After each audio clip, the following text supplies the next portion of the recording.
ओम नमः शिवाय। श्री सद्गुरुनाथ महाराज की जय। परमपूज्य गुरुदेवता श्री कलावती माता की जय। जय राधे कृष्ण, जय गोपाल कृष्ण, श्री गुरुदेव दत्त। ओम नमः शिवाय। तर खूप सुंदर आजचा अनुभव मनाली शिंदे म्हणून आहेत, भिवंडीच्या आहेत, तासगाव आहे त्यांचं माहेर, म्हणजे तासगावमध्ये बरेच वर्ष त्या राहिलेत। पण तुम्हाला खरं सांगते, त्यांनी अनुभव सांगण्यापूर्वी त्यांनी सांगितलेली एक गोष्ट खूप महत्त्वाची, अगदी मन लावून ऐका आणि ही गोष्ट तंतोतंत पाळली गेली पाहिजे। त्या म्हणत होत्या की मी 2 वर्ष सेवा केली, 3 वर्ष सेवा केली, आईनी काहीही दिलं नाही असं म्हणून जर आपण मागं फिरलो ना, तर खूप मोठी सुवर्णसंधी आपण सोडली। का तर तब्बल 19 वर्ष अखंड सेवा करून खूप त्रासात सेवा केली म्हणतात, खूप त्रासात, पण सेवा सोडली नाही आणि त्याचं इतकं सुंदर फळ नंतर मिळालं की, आणि हे माझ्या सेवेचं फळ मला आत्ताच नाही म्हणतात, हे मला जन्मानुजन्म म्हणजे मला मोक्षच मिळणार यातनं, ही गोष्ट मात्र आहे। का तर खूप सेवा आईंनी करून घेतली म्हणतात। दोन्ही टायमाची प्रातस्मरण सायंस्मरण दोन्ही टायमाची सेवा करून इतर वेळेत मी ज्या वेळेला वेळ मिळेल त्या वेळेला नामस्मरण सकाळी 1 माळ, संध्याकाळी 1 माळ, हे सगळं अगदी त्रासात असतानासुद्धा मी करत होते म्हणतात। आणि त्याचं खूप सुंदर फळ आता मिळालंच। पण तुम्हाला खरं सांगते म्हणतात, ह्या गोष्टींना 19 वर्ष म्हणजे खायची गोष्ट नाही आहे, खूप मोठा काळ आहे, आयुष्याचं एक निम्म वय गेल्यासारखं आहे। त्या म्हणतात की जवळजवळ वयाच्या 25व्या वर्षी मी सेवेला सुरुवात केली, खूप वेळ झाला होता म्हणतात त्यावेळेला की मी सेवेला सुरुवात केली। माझ्या मैत्रिणीच्या नादानं मी सेवेत आले म्हणतात। लग्न होऊन 2-3 वर्ष झालेली होती आणि खूप परिस्थिती खूप बेकार, की बोलायचं म्हणजे त्या गोष्टी सांगू पण नाहीत, इतकी बेकार परिस्थिती होती म्हणतात। आणि त्यात 2 मुलं पण पटपट झाली एकदम। आणि त्याच्यानंतर जे आपण म्हणतोय ना, ज्याच्या आधारावर आपण सासरी येतोय, तो आधार जर डळमळीत असेल ना, तर सगळ्या गोष्टी फिसकटत जातात।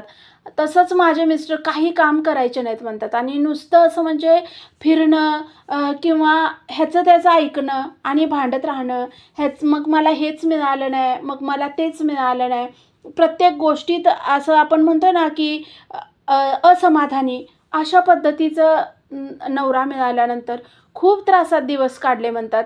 सासू सासऱ्यांनी तुझा नवरा मिळवत नाही म्हणून बरेच वर्ष त्रास दिला, ते तसंच सहन करत मी तिथंच राहिले, पण सेवा कधी सुटली नाही म्हणतात। ज्या वेळेपासनं माझ्या मैत्रिणीच्या सांगण्यावरनं मी सेवेत आले, तसं सेवा कधी सुटली नाही आणि सोडली नाही म्हणतात मी, की काय व्हायचं ते होऊ दे।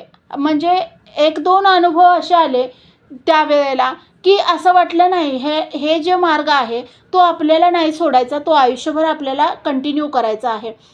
आणि मग म्हणतात की सासू सासऱ्यांनी बाहेर काढल्यानंतर मला बाहेर काढलं की, म्हणजे घरात असं कधी वादावादी झाल्यानंतर आपण बोलतोय उलटसुलट की किती वर्ष सहन करणार, तुम्ही तुमच्या मुलाला बोलत नाही, मलाच बोलताय फक्त, तुमच्या मुलाला तुम्ही काय शिकवलंय वगैरे, असं झाल्यानंतर मला घराच्या बाहेर काढलं। आधाराला कोण नाही, काय नाही, आईच्या इथं रूम घेऊन भाड्यानं राहिले म्हणतात। ते भाडं भरण्याची सुद्धा माझी कुवत नव्हती, 600 रुपये भाडं देण्याची माझी कुवत नव्हती। 2 मुलं घेऊन मी सांभाळत होते। नवरा तर काही त्याला म्हणजे थांगपत्ताच नव्हता त्याचा, तो येत पण नव्हता आणि जात पण नव्हता म्हणतात त्या। तशा ह्याच्यात मी सेवा करायची, बाहेर जाऊन काम करायची, तरी मी शिकलेले होते म्हणून त्या म्हणत होत्या आजकाल मुलींना आणि मुलांना खरंच दोघांनासुद्धा शिकवलं तर पाहिजेच, पण घरातल्या कामांची आणि बाहेरच्या कामांची सवय अगदी लहानपणापासून आईवडिलांनी लावली पाहिजे। तुमची प्रॉपर्टी जरी असली किंवा तुमच्याकडं पैसा जरी असला तरीसुद्धा मुलांना स्वतःची भाकरी मिळवायला शिकवलं पाहिजे। तर जर तुमच्या जीवावर तुम्ही तुमची मुलं ठेवली ना, तर मुलं दुसऱ्याच्या मुलींचं आयुष्य बरबाद करतात म्हणतात त्या, असं म्हणत होत्या।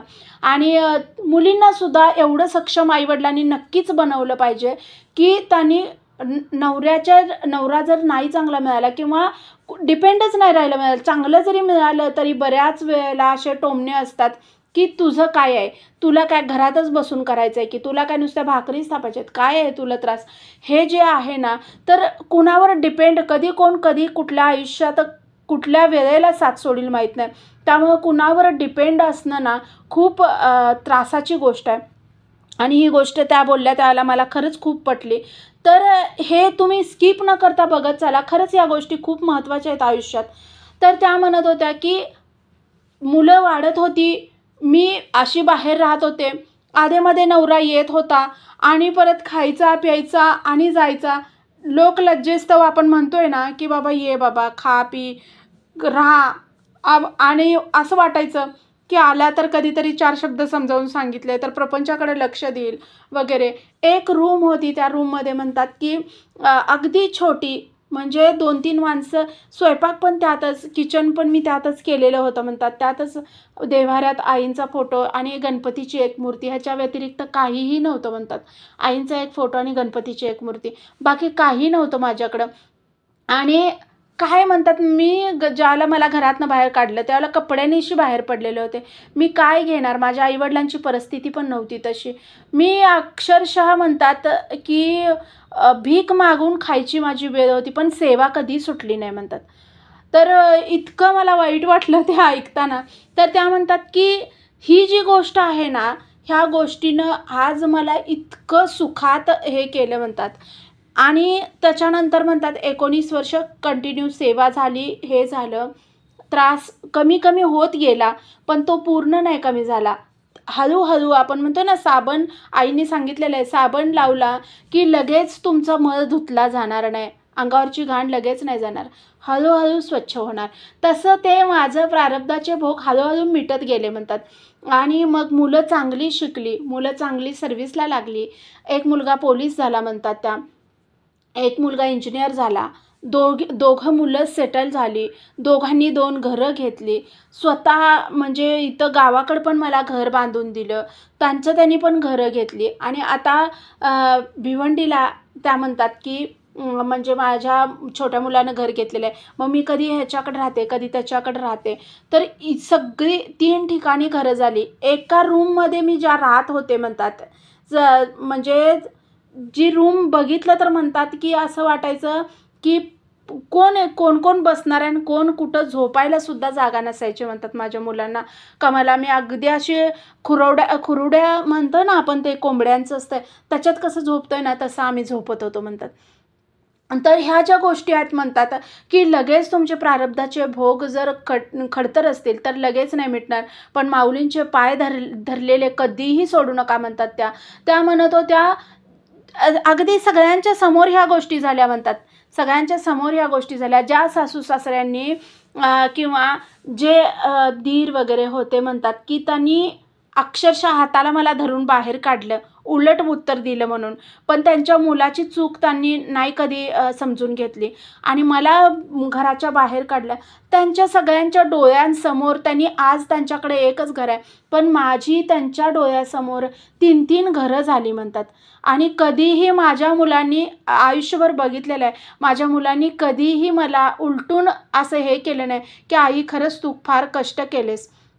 आजपर्यंत मी कधीही असं म्हटलं नाही म्हणतात की माझ्या मिस्टरांना येऊ नका, पण त्यांना आता स्वतःला लाज वाटतं की आपल्या मुलांकडं. आणि मुलंसुद्धा म्हणजे ह्या गोष्टी होत राहतात की मुलंसुद्धा तितकं वडिलांना किंमत देत नाहीत. का तर त्यांनी जे खूप कष्ट करून मी मुलं शिकवली म्हणतात की म्हणजे एखाद्याकडनं कर्ज काढलं तर ते मला फेडायला वर्ष लागायचं म्हणतात.